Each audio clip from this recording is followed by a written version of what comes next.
That was pretty good. Hello, everybody. I was actually going to say good morning, but I guess it's afternoon by now. As part of the healthcare reform law that I signed last year, all insurance plans are required to cover preventive care at no cost. That means free checkups, free mammograms, immunizations, and other basic services.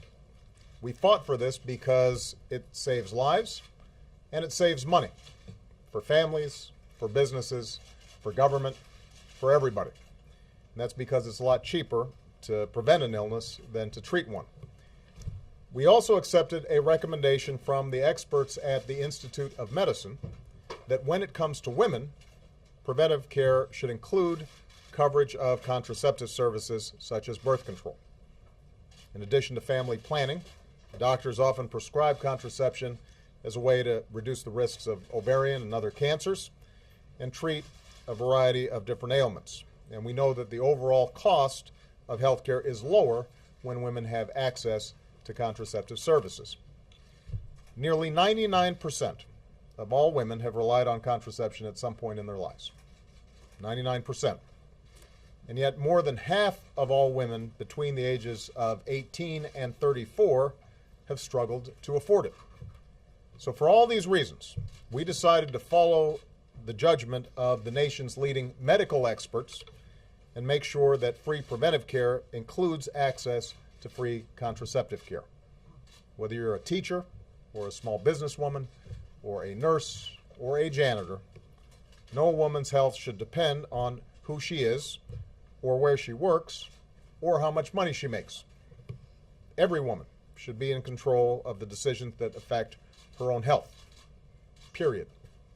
This basic principle is already the law in 28 states across the country.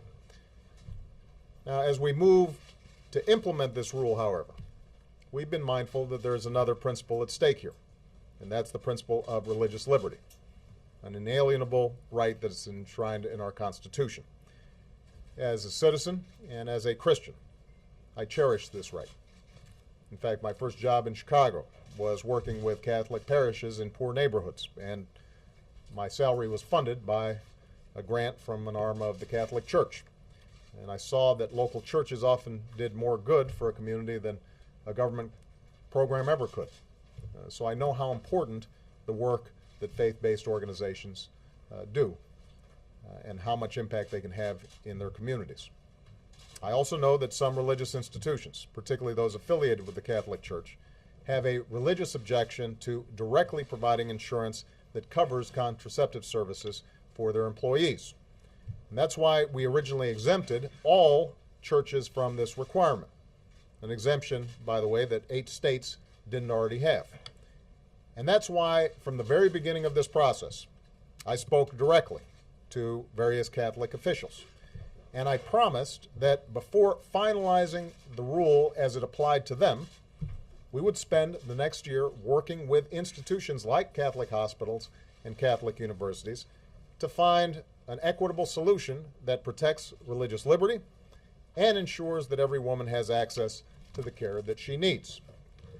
Now, after the many genuine concerns that have been raised over the last few weeks, as well as, frankly, the more cynical desire on the part of some to make this into a political football, it became clear that spending months hammering out a solution was not going to be an option, that we needed to move this faster. So last week I directed the Department of Health and Human Services to speed up the process that had already been envisioned. We weren't going to spend a year doing this, we're going to spend a week or two doing this. Today we've reached a decision on how to move forward. Under the rule, women will still have access to free preventive care that includes contraceptive services, no matter where they work. So that core principle remains. But if a woman's employer is a charity or a hospital that has a religious objection to providing contraceptive services as part of their health plan, the insurance company, not the hospital, not the charity, will be required to reach out and offer the woman contraceptive care free of charge, without copays and without hassles. The result will be that religious organizations won't have to pay for these services, and no religious institution will have to provide these services directly. Let me repeat, these employers will not have to pay for or provide contraceptive services. But women who work at these institutions will have access to free contraceptive services just like other women. And they'll no longer have to pay hundreds of dollars a year that could go towards paying the rent or buying groceries. Now, I've been confident from the start that we could work out a sensible approach here, just as I promised. I understand some folks in Washington may want to treat this as another political wedge issue, but it shouldn't be. I certainly never saw it that way. This is an issue where people of goodwill on both sides of the debate have been sorted through some very complicated questions to find a solution that works for everyone. With today's announcement, we've done that.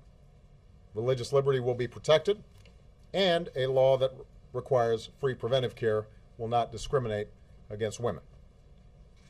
And we live in a pluralistic society where we're not going to agree on every single issue or share every belief.